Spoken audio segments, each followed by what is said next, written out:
Do you recognize this sound?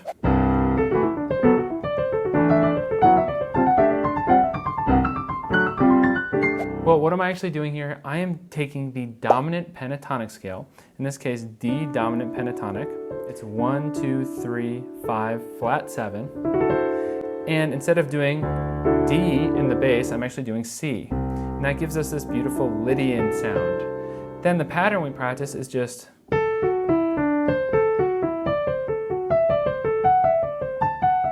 and I'm mostly doing 5, 3, 2, 1. Then here, for the F sharp, I actually do 4, 3, 2, 1. And then we keep doing this on the way down too.